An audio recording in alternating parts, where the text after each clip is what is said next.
What is up, guys? CT Kidney here, and today I'm going to be bringing you some Season of Discovery runes. I'm going to be talking about my opinions on each one of these runes for DPS specs and all of the non-viable specs. I'm not going to be talking about the viable specs, just the non-viable ones that we're seeing in Classic and Vanilla. And I'm going to be going over the weaknesses, if each one of these specs were even useful back in the day, and how these runes cover the weaknesses of the spec. I'm not going to be talking about the level 25 cap that's going to be coming in phase 1 because there's not going to be a single spec in the game that's going to feel complete at level 25. So there's really no point in talking about it. Without further ado, I'm going to get into it. Alrighty then, first up we're going to be having the Balanced Druid. Now Balanced Druid was only brought to raid because of Moonkin Aura, Innervate, and Battle Res. Their damage was not good, and I'll tell you why. They would go out of mana very quickly. The debuff limit stopped them from putting up Insect Swarm and Moonfire, and honestly, that was it. Like, they would go the debuff limit screwed them over. They had no good AoE. So let's go over the runes that you're going to be taking as a Balanced Druid, and let's figure out if it actually fixes the issue. So first up, we're going to be seeing Fury of Stormrage, and what that's going to do is it's going to reduce the mana cost of Wrath by 100% and give you a 12% chance for your next healing touch to be free. This helps out tremendously with the mana issues. You might think, well, if it reduces the mana cost by 100%, it totally fixes it. No, it doesn't, because you still have to apply dots, you'll still have to hit other abilities, and on top of that, Balanced Druids rarely even used Wrath. They would only ever really use Starfire because Starfire would benefit from Warlock curses. So I could see a world where Moonkins use Wrath to cover up, running out of mana or having to reapply dots and use other abilities so that they, have to keep their mana stable with Wrath just by using it so they don't go out of mana since it's free. I think this is going to be a really good way to cover up the mana issues that Moonkins had. Next up is going to be Sunfire. Now Sunfire is in retail, it's just going to be another dot. It's just another dot that does nature damage. That's it. Just basically another Moonfire. And with the removal of the debuff limit, I think this is honestly a pretty decent rune to put in. They don't all need to be super flashy. And it helps out a teeny tiny bit with AoE because you can multi-dot with 2 dots now. Next up is going to be Star Surge. Now Star Surge is going to be really good. So what it's going to do is it's going to be a bolt that you shoot. It does arcane damage, and it's going to benefit from all the talents, or a good amount of the talents, that Wrath or Starfire also benefit from. So this means that Vengeance, that increases the crit chance of your Starfire and Wrath, is also probably going to benefit Star Surge. It means that things like Nature's Grace, reducing the cast time, is also probably going to benefit Star Surge. And I mean, just having another ability to hit as a Moonkin is going to be more fun for the rotation. So between Star Surge, Sunfire, Moonfire, and Insect Swarm, reapplying those 3 dots and hitting Star Surge on cooldown, you might just need to spam free Wraths in between to make sure that you don't go out of mana. So honestly, pretty good changes for Moonkin. I think it doesn't really fix the AoE issue, but they'll still have Hurricane, so it's not totally dead in the water. I think honestly, between multi-dotting and Hurricane, their AoE should be middle of the pack. But truthfully, this really helps out a lot with Moonkin. I'm gonna go ahead and give this like a 6 out of 10 as far as covering up the weaknesses of Moonkin goes.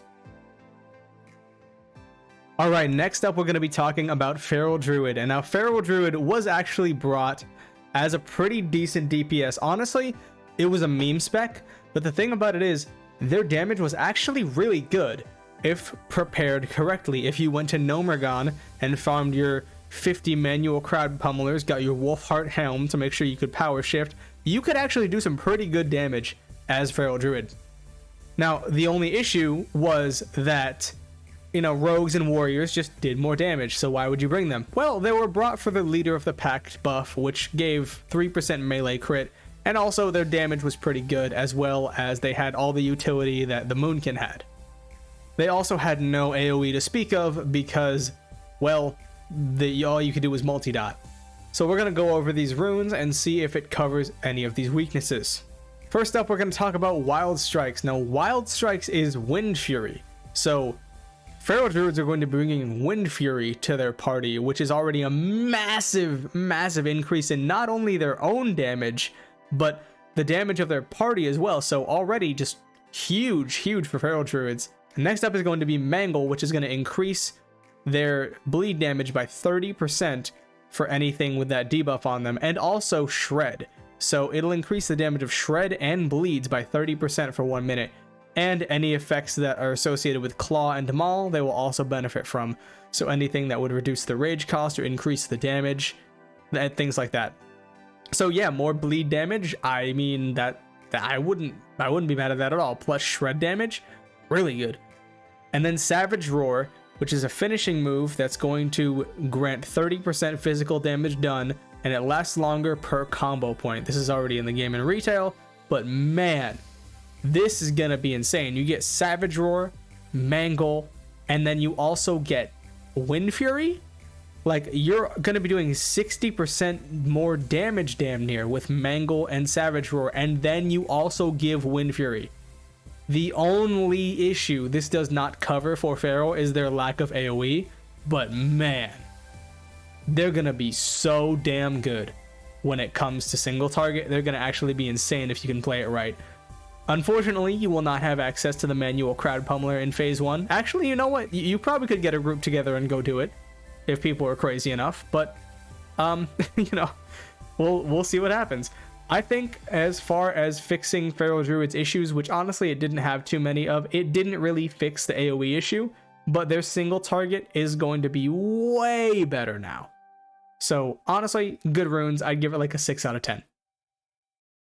Alright, and next up we're going to be talking about BM Hunter. Now, the only issue with BM Hunter in retail, or not in retail, in vanilla and classic, was that their pet would always die. They didn't have the resistances, the health pool, the armor to survive any raid mechanics, and they would always just die. So you would have to keep your pet by your side so it wouldn't die, which obviously means it's not doing any damage, so BM just wasn't good. It wasn't really an issue of BM had no good talents or they didn't do any damage. If the pet could stay alive, then they'd be fine, but it couldn't. So with that caveat out of the way, I'm going to go ahead and get to the runes. So first one here you're going to be taking is called Cobra Strikes, and your critical hits with shots cause your pet's next 2 abilities to crit. Now this is really good because when your pet crits, they get more attack speed, and also they just do damage. You know, they do more damage when they crit. Duh. Why wouldn't you want that? Pretty good. Next up is going to be Beast Mastery. This is going to increase your pet's health and focus regeneration, and it's also going to make taunt an actual taunt. You know, the growl. The growl is actually going to be a taunt. So realistically, pretty decent. And then afterwards, you could either take Flanking Strike, or you could take Kill Command. Now here's the thing. Flanking Strike is going to make you and your pet attack simultaneously, and your Mongoose Bite is going to do 10% more damage, or your Mongoose Bite and your Raptor Strike are going to do 10% more damage. So if you're trying to melee weave as BM, you could totally take this. Or you could take Kill Command, which increases the damage done from special abilities by your pet by 60%, and each attack lowers this by 20%. So it's going to go 60, 40, 20%. Honestly, overall, pretty decent runes. You might think that the Beast Mastery rune helps out a lot with the pet survivability in raid. It won't, because the issue is pets just wouldn't get healed and they would get like 2-shot. So they're not really going to be able to stay alive for much longer. I think truthfully there should be a rune that makes it so that your pet takes way less damage in raid and dungeons. Like, because honestly, that's what they need. That's really all BM needed, but that isn't really a rune, so I have to go off of these runes. As far as damage goes, these runes are pretty good, I'd say. I'd say they're not bad. I'd probably have to say I'd give this like a 2 out of 10, because it doesn't really fix BM's issue, which was bad pet AI and bad pet survivability. But if they fix those under the hood and add these runes regardless, then yeah, I would say it's like a 9 out of 10. Definitely would be really good.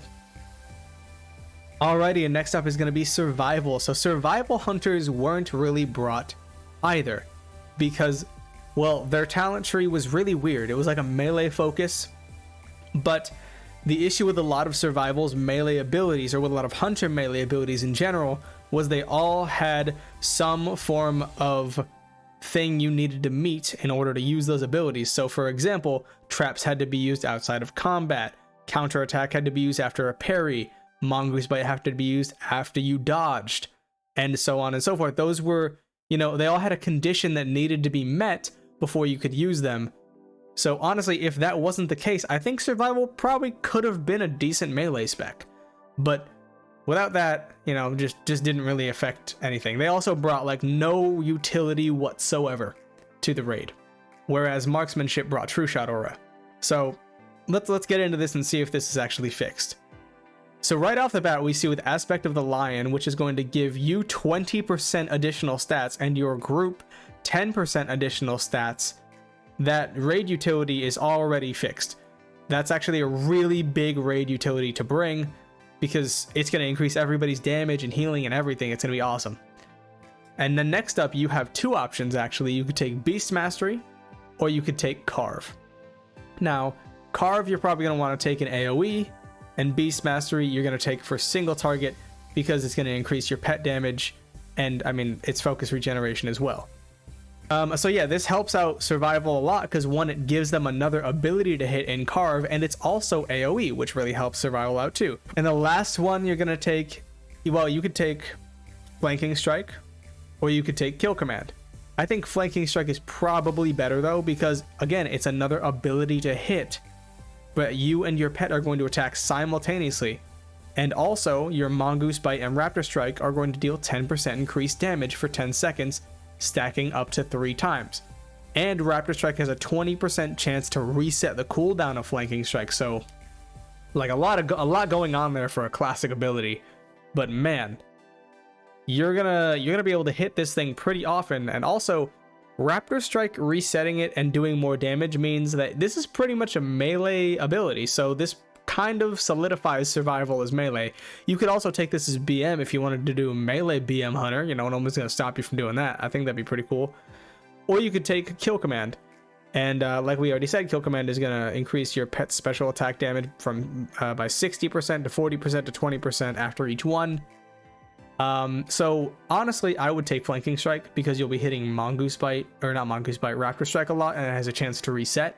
So overall, yeah, I mean, it definitely gives you more abilities to hit as survival, but it doesn't really fix the abilities that need a condition to hit them, like traps being outside of combat, counterattack needing to be parry, or Mongoose Bite needing to be dodge.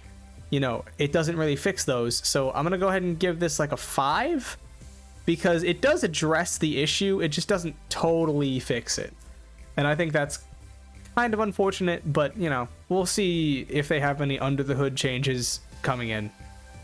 Okay, and next up is going to be Arcane Mage. Now, the thing with Arcane Mage was you never really saw it because mages were brought for damage, and Arcane only had one damaging spell in Arcane Missiles, which required you to stand still to cast, and honestly didn't even do as much damage.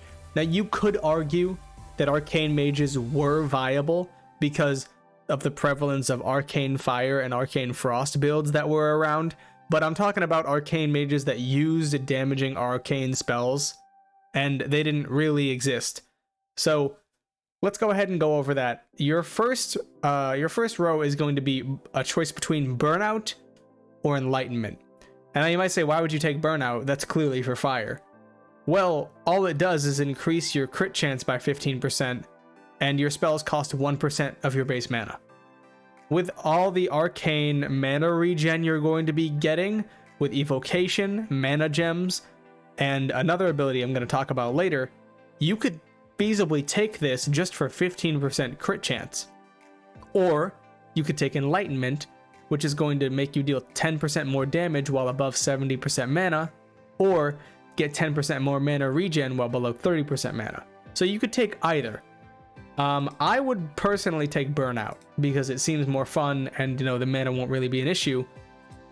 And then you get to Arcane Blast. Now, Arcane Blast is good old-fashioned Arcane Blast. The more you hit it, the more mana it costs, the more damage it does. Truthfully, this is all Arcane needed. Like, it just needed another good damaging Arcane ability. And I mean, here we go. Now you might think, okay, well now it has a mana dump playstyle, but like, we don't have any way to get mana back. But you do with Arcane Surge. Arcane Surge is a retail ability that's going to use all of your remaining mana, your current mana, and do a fuck ton of damage based on how much mana you have, and use all of it, but increase your mana regen by 300% for 8 seconds. So it's like a little mini evocate that you're gonna get every time you use this ability, and that's gonna regen your mana. So Arcane now has that more burn and conserve phase that it has on modern WoW, but just dumbed down a good amount. And honestly, yeah, like this is really all Arcane needed. I'm not gonna lie, because truthfully, it's already fine. I mean, it was a mage spec. Mages were really good. So yeah, I think this totally fixes the issue that Arcane had. Now you have Arcane Blast, you have Arcane Surge, you have a defined play style and good actual spending abilities. So yeah, Arcane, 10 out of 10. I think this is gonna make Arcane really, really good. All right, good old Ret Paladins. So Ret Paladins suffered from a lot of issues. One, they were a hybrid spell power, attack power spec, which meant that they would oftentimes stack strength for attack power, but the issue was that all of their abilities scaled with spell power except for Seal of Command, which was just a random chance to do extra holy damage.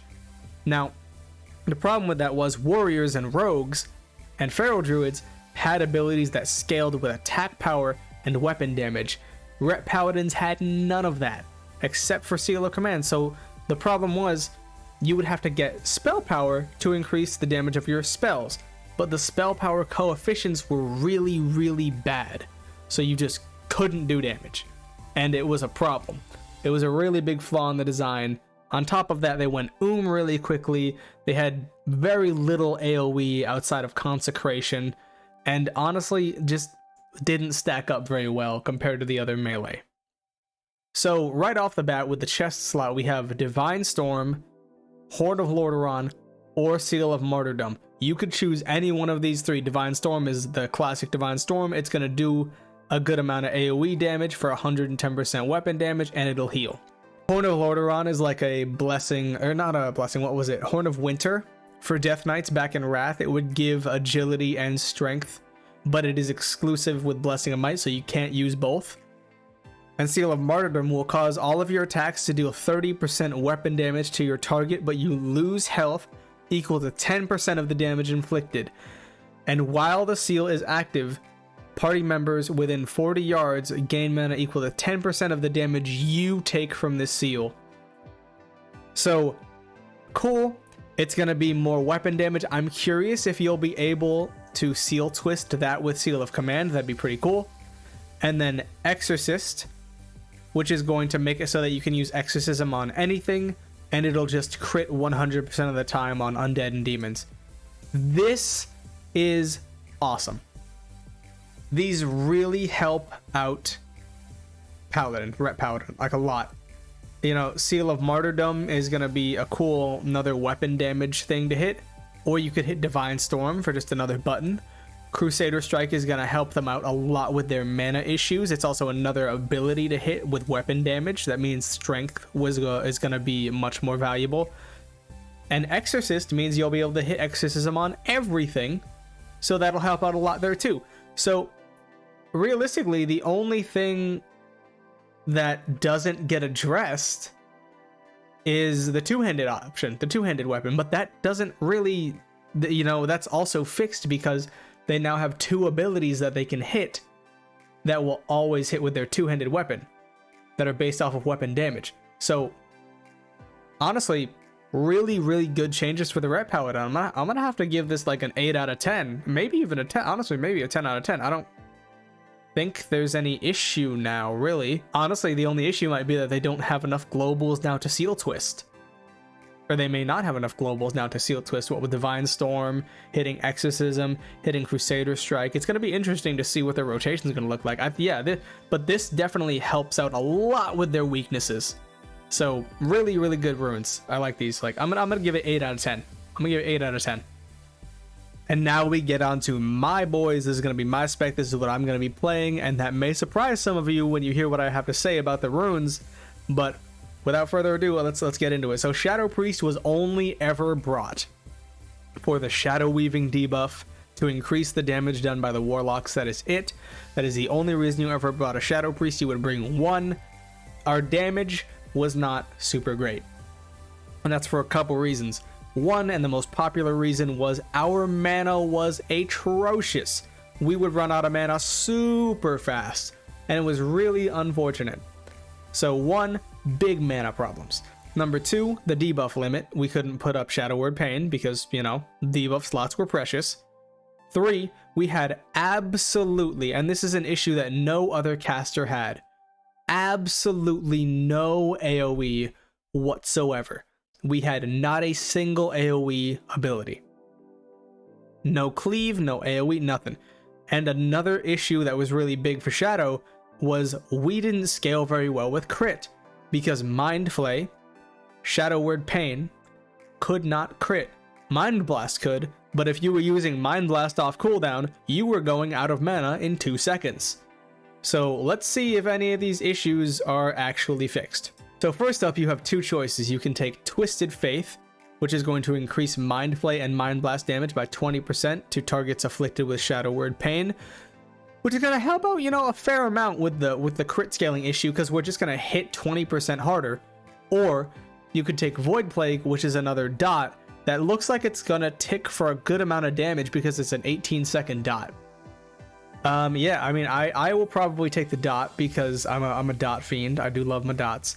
And then over here, we can see that we have Mind Seer.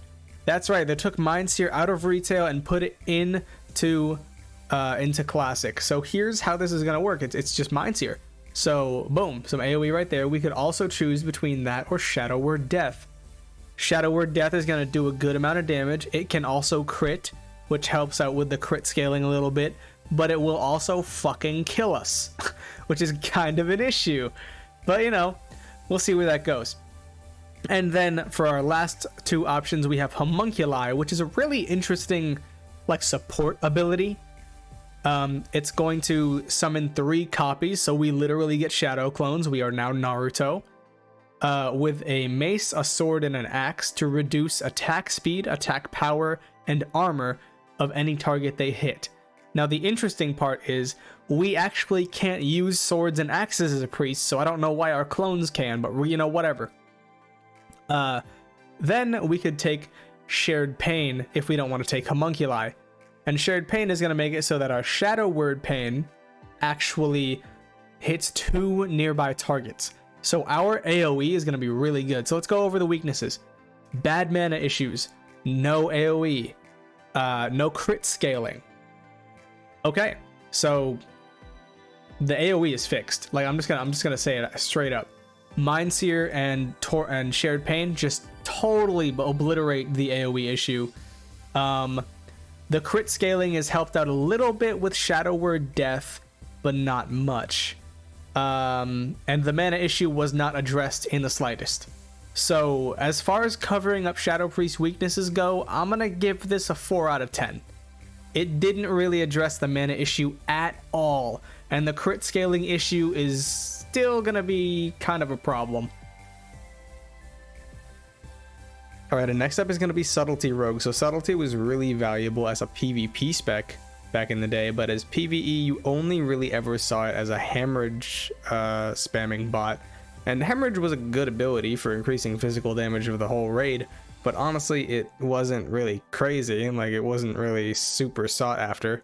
So let's take a look at these runes and see if Sub actually got some love. So first off, we can see that they have Slaughter from the Shadows. Slaughter from the Shadows is going to make it so the cost of backstab is reduced by 20 energy. That's actually pretty big, as one of the main issues with Sub was they had no way to get more combo points with Seal Fate, or no way to get more energy with Adrenaline Rush. They didn't have any of that, so they have no energy or combo point generation to speak of, which honestly helps out a little bit. You know, the reduced energy cost is nice. Over here in the leg or the hand rune slot, we don't see anything super useful. We see Shadow Strike, which again is an ability you have to use from stealth, which only happens once or twice per fight if you use Vanish. Honestly, not really useful. It teleports you to your target, I guess, which could be good, but then again, it does less damage than an ambush, so there's really no reason to use it if you're already on your target. And lastly, we have Blade Dance, or we could take Between the Eyes or Envenom, and Blade Dance is for tanking, obviously. Envenom is much more for assassination, one might think, because, you know, it's the assassination finishing move. It's the finishing move for assassination. Unfortunately, doesn't look like you're going to be taking it as sub, and Between the Eyes is just a ranged kidney shot that does a little bit more damage. So yeah, it looks like sub has been kind of left out to dry here. There really isn't any rune that you could take that really enhances the playstyle of it that much. I would probably give this about a 2 out of 10 if it comes to PvE. For PvP, these changes are probably pretty good, but honestly, not super great things for sub. Alrighty, now we're getting into our Shaman boys. Now, Shamans were always brought to raid. You had so many Shamans because the totems were so good at supporting, but man, was their damage just not there. So we're going to go over Elemental first. The only issue that Elemental had was they ran out of mana. That's it. That was their only problem, was they ran out of mana. I mean, that and the fact that Warlock Curses didn't affect nature damage, but realistically, that's it. That was their only issue. So let's see if that issue's been addressed. First things first, you have two options here, and people are like, what do you mean you have two options here? You could take Overload, or you could take Dual Wield Specialization, and you'd be like, what the fuck are you talking about, Kidney? You can't take Dual Wield Specialization as an Elemental Shaman. Yes, you can, and I'll tell you why. Because it gives 5% melee hit and 5% spell hit. On top of that, you could just have two caster weapons and enchant both of them with spell power and wizard oil, because one of them isn't an offhand. That's gonna be friggin' insane.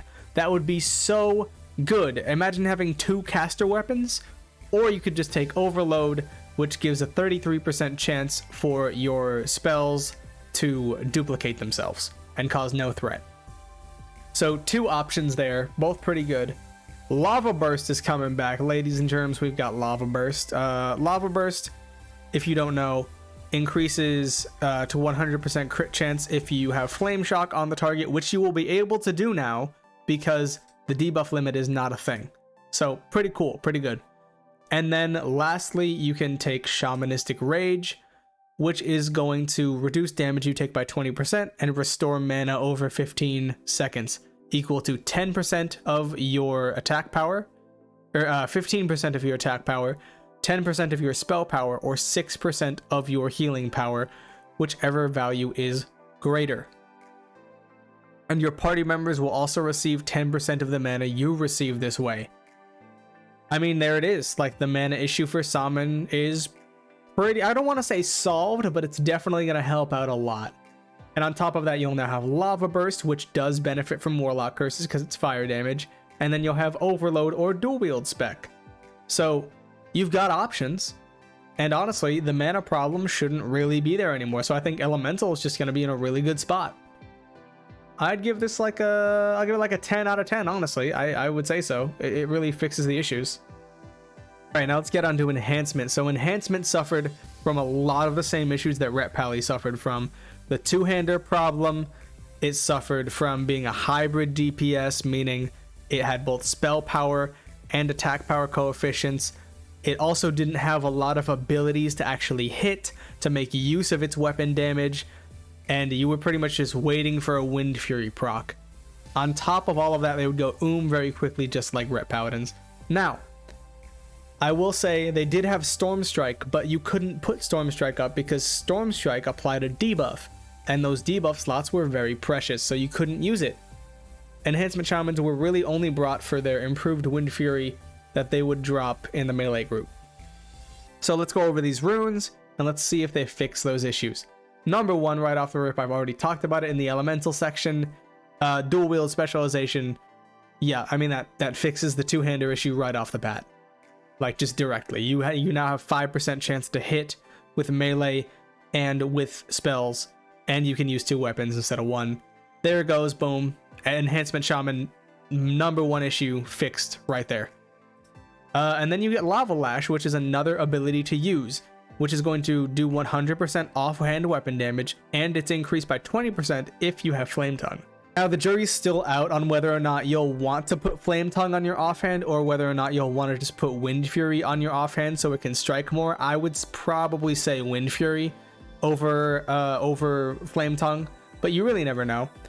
And then, like we already talked about, Shamanistic Rage is going to restore mana equal to 15% of attack power, which is actually quite a lot. Like, it's actually a pretty big amount.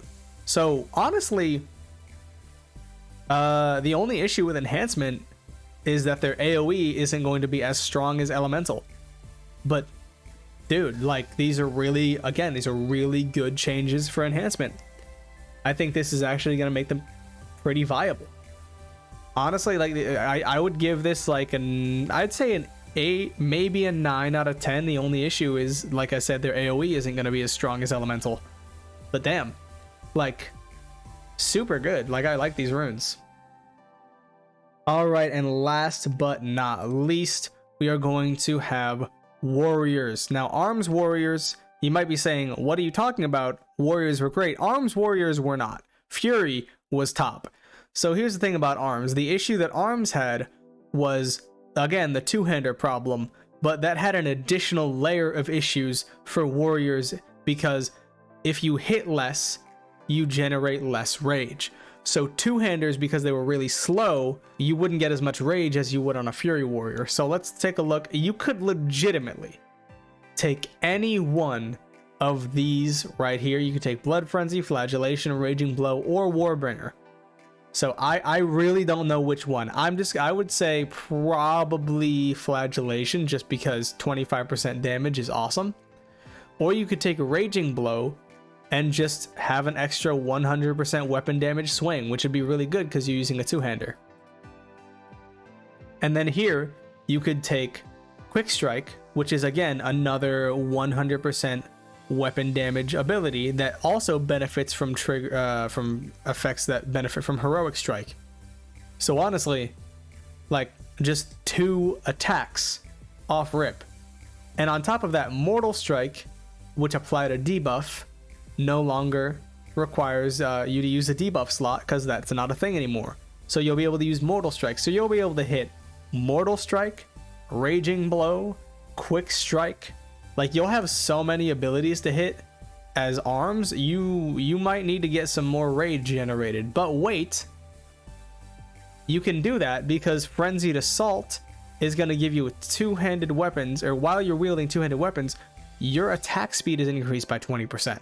So you're going to hit more, which covers up that issue. Maybe not cover up, but like, it's going to help a lot. Or you could take Consumed by Rage. Every time you exceed 80 rage, you do 20% more melee damage for 12 seconds. Or for the next 12 swings. So like, you could take a build where you have 2 new abilities to hit.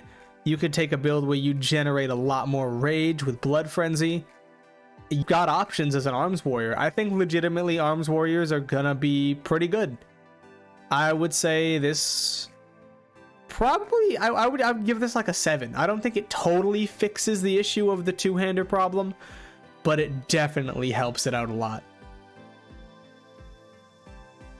Alrighty guys, and that's gonna be every spec that was deemed a meme spec or just not viable back in Classic or in Vanilla. I hope you guys enjoyed. Please let me know if you want me to talk about any other spec, anything that I missed, any weaknesses of any spec that I talked about you think that I didn't address correctly, or if you think I'm just totally wrong about everything and none of these runes are going to help jack shit.